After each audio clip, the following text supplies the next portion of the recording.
दोस्तों, हमारे समाज में बहुत सारे लोग रहते हैं, पर बहुत ही कम संख्या में ऐसे लोग भी होते हैं जो कि उड़ते हुए तीर भालों से खेलते हों और खुद को घायल कर लेते हों। मतलब कि ऐसा इंसान जो बड़े छोटों की कदर न करता हो, किसी को कुछ भी बोल देता हो। हालांकि ऐसे लोग कई बार लात घूंसों का शिकार भी हो जाते हैं। ऐसे लोग तब तक नहीं सुधरते जब तक कोई बड़ी घटना इनकी ज़िंदगी में ना हो जाए।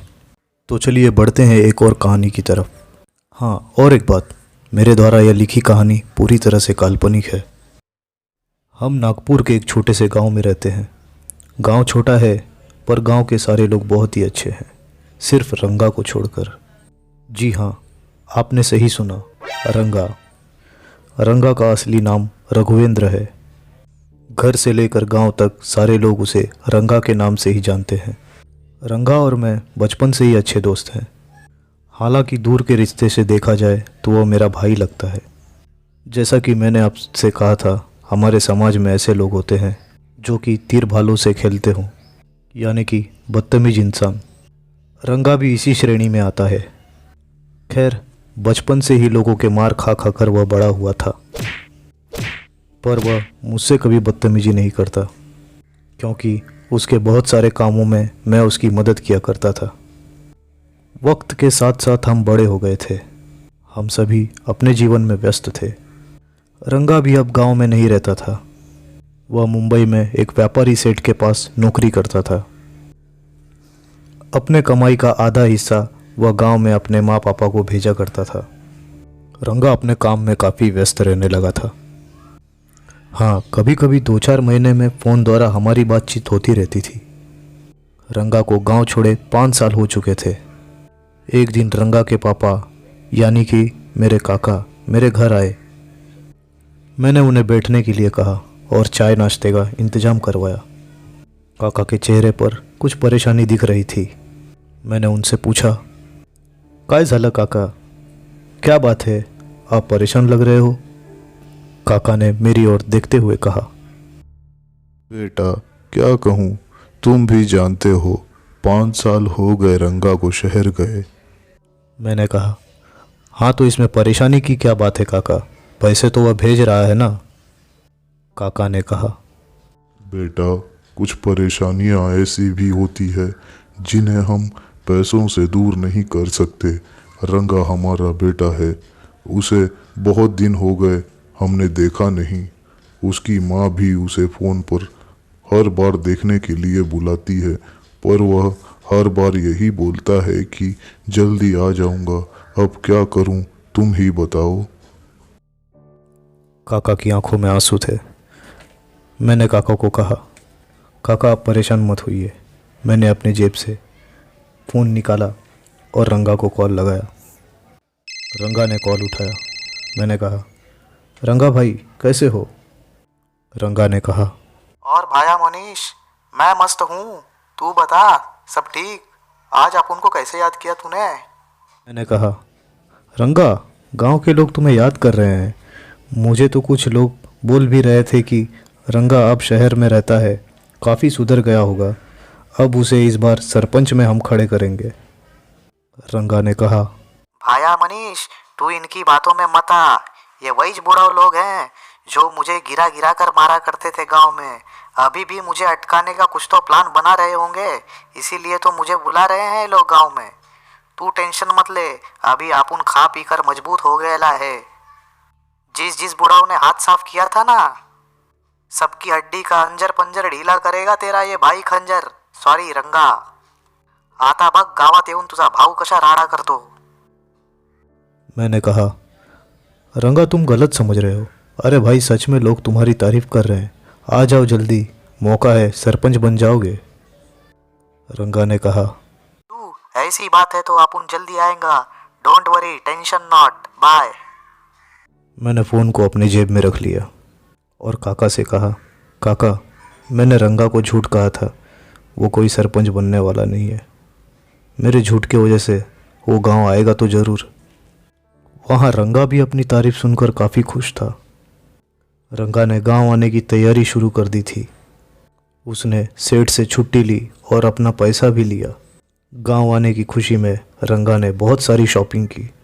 नया स्मार्टफोन खरीदा, हेडफोन, परफ्यूम, नया बैग, नए कपड़े, अन्य बहुत सारी चीज़ें खरीद डाली। काफ़ी पैसे भी उसने जमा कर रखे थे इतने सालों में। लगभग 2 दिन बाद रंगा ने मुझे कॉल किया और कहा वह कल सुबह की गाड़ी से गांव आने के लिए निकल रहा है। मैंने उसके आने की खबर काका और काकी को बताई। वे दोनों काफ़ी खुश हुए। रंगा मुंबई से सुबह ट्रेन पकड़कर नागपुर की यात्रा शुरू की। लगभग रात के 10 बजे वह नागपुर स्टेशन पहुंचा। वहां से वह बस डिपो की ओर चला गया। नागपुर स्टेशन से गांव काफ़ी दूर था। बस से लगभग 3-3.5 घंटे लगते थे। वह बस डिपो पहुंचा तो एक कंडक्टर जोर जोर से चिल्लाता हुआ उसे वहां दिखा। सरादपूरसाठी लास्ट बस, सरादपूरसाठी लास्ट बस, सरादपूर के लिए लास्ट बस। रंगा दौड़ता हुआ बस की तरफ गया और कंडक्टर से पूछा, समता गांव को जाएगी क्या बस? अरे बाबा जाएगी, लवकर हो आत और लास्ट में जाकर बैठ जा। मास्टर समता गांव का टिकट कितने का है और बस आप उनको उधर कितने बजे उतारेगी? इधर से 3 घंटे लगते हैं समता गांव जाने को और भाड़ा 150 रुपये है। रंगा ने जेब से 250 रुपये निकाले और मास्टर से कहा, मास्टर आप उनको वो 3रे नंबर वाला सीट पे बैठने का है। क्या है ना, अपने को लास्ट में जमता नहीं है। ये 150 रुपये तेरे टिकट के और ये 100 रुपये तेरा टिप। कंडक्टर ने 100 का नोट ऊपर की जेब में रखा और 150 रुपये बैग में रखकर रंगा को टिकट देते हुए तीसरे सीट पर बिठा दिया। रंगा सीट पर तो बैठा था पर उसकी नज़र खिड़की की जगह पर बैठने की थी। पर वहाँ पहले से ही एक बुजुर्ग बाबा बैठा हुआ था। रंगा ने बाबा की ओर देखते हुए कहा, बाबा किधर को जा रहे ले तुम? बाबा ने जवाब दिया, बेटा मैं वसंतवाड़ी जा रहा हूँ। अरे बाबा, वो तो आप उनके गांव के बाद वाला गांव है। मैं समता गांव जा रेला हूँ। बाबा खूब जमेगा रंग, लेकिन हो गया एक भंग। तुम आप उनकी सीट पर आ जाओ और मैं तुम्हारी सीट पर आ जाऊंगा तो हो जाएंगे हम एक संग। क्या बोलते बाबा, बदली मारते क्या सीट की? बाबा ने कहा, मैं यहीं ठीक हूँ बेटा। रंगा ने कहा, हाँ अभी तुम ठीक हो, पर थोड़ी देर बाद बस शुरू होएगा ना तो अपन सीधा तुम्हारे ऊपर उल्टी करेंगे और तुम उल्टी में बहकर सीधा बस के बाहर। मजाक से हटके सच बोल रहे लाए आपुन बस में उल्टी करता है। इतना सुनते ही बाबा खड़ा हो गया। रंगा मुस्कुराता हुआ खिड़की वाली सीट पर सरक गया। बस शुरू होने में 15 मिनट बचे थे। रंगा ने जेब से स्मार्टफोन निकाला और यूट्यूब ऑन किया और YouTube per your brother Manish के चैनल को सब्सक्राइब किया। रंगा और भी वीडियो देख रहा था। उसने एक वीडियो देखा जिसमें एक लड़का लाइटर जलाकर परफ्यूम स्प्रे करता है और आग की लपटें निकलती है। रंगा ने बाबा से कहा, बाबा ये वीडियो देखो, ऐसा भी किधर होता है क्या? कुछ भी एड़ा बनाते हैं। रंगा ने अपना फ़ोन बंद कर लिया और फ़ोन को अपने जेब में रख लिया। रंगा बार बार उस आग वाली वीडियो के बारे में सोच रहा था। सोचते सोचते रंगा ने अचानक जेब से लाइटर निकाली और नई परफ्यूम की बोतल बैग से निकाली। रंगा ने परफ्यूम को स्प्रे किया और बाद में लाइटर जलाया, पर कुछ नहीं हुआ। पास में बैठे बाबा ने कहा, ऐसा मत करो बेटा। रंगा ने कहा, बाबा फिकर नॉट, ऐसा कुछ नहीं होता है। इस बार रंगा ने लाइटर जलाई और परफ्यूम को तेजी से स्प्रे किया। आग की इतनी तेज लपटें निकली कि सामने की सीट पर बैठा आदमी का बाल जल गया।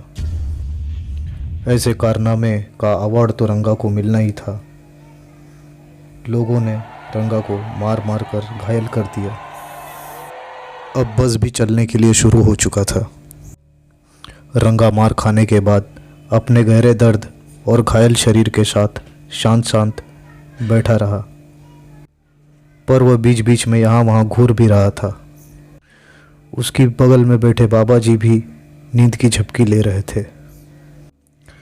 बस भी अभी अपनी रफ्तार से चल रहा था। 2 घंटे बीत चुके थे। रात के 12:30 बज चुके थे। कुछ लोग नींद में थे तो कुछ लोग अपने फ़ोन पर टाइम पास कर रहे थे। बस अभी अपने रफ्तार से चल ही रहा था कि अचानक खड़खड़ की आवाज़ के साथ झटका देते हुए बंद पड़ गई। झटके की वजह से लोग हिल गए थे और चिल्ला रहे थे। बस कंडक्टर और ड्राइवर बस से बाहर उतरकर चेक करने लगे। कुछ देर बाद वे बस में आकर कहने लगे। कंडक्टर ने कहा, बस जाणार नाही पुढे, लगता है इंजन खराब हो गया है, सवेरे तक का इंतजार करना पड़ेगा। इतना सुनते ही रंगा खड़ा हो गया और लोगों की ओर देखता हुआ बोला, भाई लोग, आप तो इस खटारा बस को पहले से ही देख के समझ गया था कि इस बस की वैलिडिटी ज़्यादा दिन की नहीं है। पैदल निकलो सब लोग। कंडक्टर ने कहा। इसकी बात मत सुनो, ये पागल आदमी है। देख, तेरे को जाने का है तो तू पैदल निकल जा। समता गांव का है ना तू, इधर से 10 किलोमीटर दूर है। पैदल जाएगा तो तू 2-2.5 घंटे में पहुंच जाएगा। रंगा ने बैग उठाया और पास बैठे बाबा से कहा, चलो बाबा, पैदल चलें। ये बस चलने वाली नहीं है। इस बस में बैठे रहोगे तो तुम्हारी बची खुची जिंदगी भी चली जाएगी। रंगा बाबा जी को साथ जाने के लिए काफ़ी जिद कर रहा था, क्योंकि बाबा को वहाँ के सारे सड़कों की जानकारी थी। बाबा ने भी अपना सामान उठाया और रंगा के साथ चल पड़ा। चलते चलते रंगा ने बाबा से शॉर्टकट रास्ते के बारे में पूछा तो बाबा ने उसे कहा, बेटा, दाईं ओर की सड़क देख रहे हो? अगर यहाँ से चलोगे तो 1 घंटे में हम अपने गांव पहुँच जाएंगे, पर यह सड़क रात के लिए नहीं है। रंगा ने कहा। अरे बाबा, डरो मत। काय को बाबा तुम फट्टू माफिक डरता है? आप उनका ये बलवान शरीर देख रहे क्या? ये मार खा खा कर मजबूत हो गया है। बाबा ने कहा। नहीं बेटा, मैं नहीं चलूँगा वहाँ से, और तुम भी मत जाओ। मेरी बात सुनो, 2 घंटे ज़्यादा ही लगेंगे, पर हम सही सलामत सुबह तक पहुँच जाएंगे। रंगा ने कहा। अरे बाबा, काय को डरपोक जैसा बात कर रहा है तू? आप उन्हें ना तेरे साथ, तो डरने की क्या है बात? चल, घाबरू नको। बाबा के काफ़ी मना करने पर भी रंगा नहीं मान रहा था। आखिर बाबा हार कर उसके साथ चल पड़ा। चलते चलते रंगा ने बाबा से पूछा, बाबा, वैसे तुम नागपुर को काय को गए थे? 2 दिन बाद मेरी बेटी की शादी है, उसी के श्रृंगार का सामान लाने गया था, और मेरे कुछ रिश्तेदार को भी निमंत्रण देने गया था। बस इन्हीं सब चीज़ों में देर हो गई। बात करते करते दोनों कुछ दूर पहुँचे ही थे कि रंगा को थोड़ी ही दूरी पर एक पुरानी जली हुई बस दिखाई दी और उसने बाबा से पूछा, वो बस देखो, जली हुई है। कैसे जली होगी, तुमको मालूम है क्या? बाबा ने कहा। बेटा, लगभग 4-5 साल पहले इस बस में बाराती जा रहे थे। अचानक बस में आग लग गई और बहुत सारे लोग जलकर राख हो गए, और यह जगह भी बहुत डरावनी है। वह लोग चल रहे थे कि अचानक उस सन्नाटे में सामने से ढोल बाजों की आवाज़ उनकी तरफ आ रही थी। ढोल बाजों की आवाज़ सुन रंगा ने कहा, ये बाबा, लगता है किसी की हल्दी है। बैंड बज रहा है, चला राड़ा घालूया। बाबा घबराते हुए कहा, शांत रहो, चिल्लाओ मत। जिसका डर था वही हुआ। हम फंस चुके हैं। ये किसी की हल्दी नहीं है, हम फंस चुके हैं। पेड़ के किनारे खड़े हो गए। ढोल की आवाज़ बढ़ रही थी। बाबा ने कहा, ये वही भूतों की बारात है जो इस बस में जलकर मरे थे।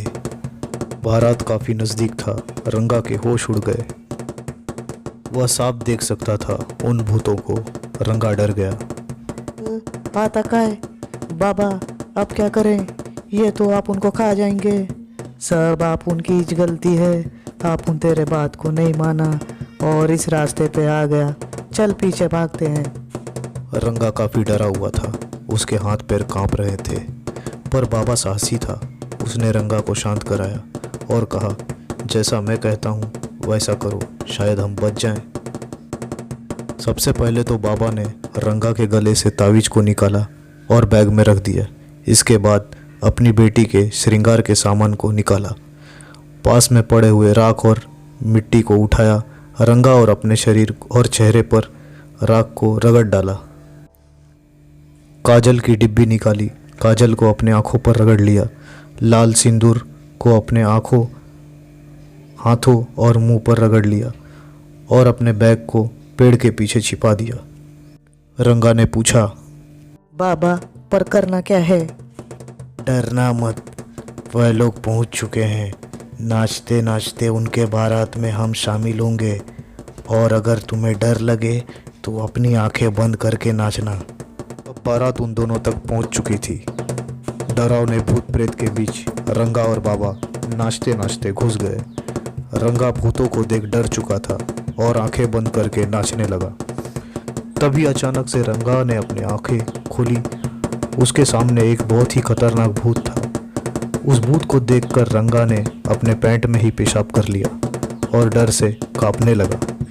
पेशाब की गंध से रंगा के बाजू में खड़े भूत ने चिल्लाया, रुक जाओ, ये तो इंसान है। हा हा हा हा, दावत खुद चलकर हमारे बीच में आया है। बाबा घबराते हुए कहा, नहीं नहीं, उसे कुछ मत करो, देखो हमें जाने दो। कैसे जाने दे? हाँ, अब तो दो मानव हमारी जाल में फंसे हैं। हा हा हा, जान बचाने के अलावा कुछ आखिरी इच्छा हो तो बताओ। बाबा ने जवाब दिया, हाँ हाँ, मेरी एक इच्छा है, इस लड़के को जाने दो तुम लोग। अगर तुम लोगों को खाना ही है तो मुझे मार कर खा लो। रंगा ने कहा, बाबा गलती आप उनकी है तो तू काहे को फंस रहला है? वैसे भी तेरी बेटी की शादी है, तू जा यहाँ से। बाबा ने कहा, बेटा मेरी उम्र ज़्यादा हो चुकी है, पर तुम अभी जवान हो।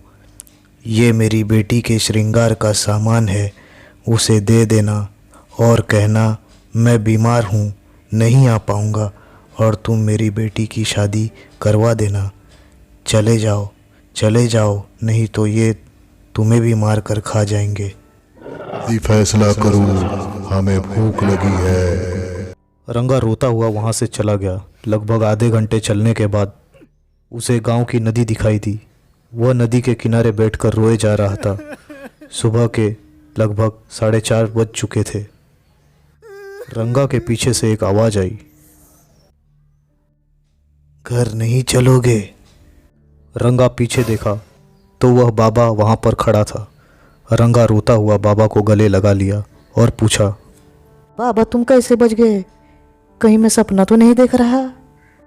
बाबा ने कहा, तुम्हारे जाने के बाद उन भूतों ने मुझे घेर लिया और सारे भूत चिल्ला रहे थे और आपस में मुझे खाने के लिए लड़ रहे थे। सुबह हो चुकी थी, उन्हें पता ही नहीं चला। अचानक से सारे भूत गायब हो गए और मैं वहाँ से भाग खड़ा हुआ।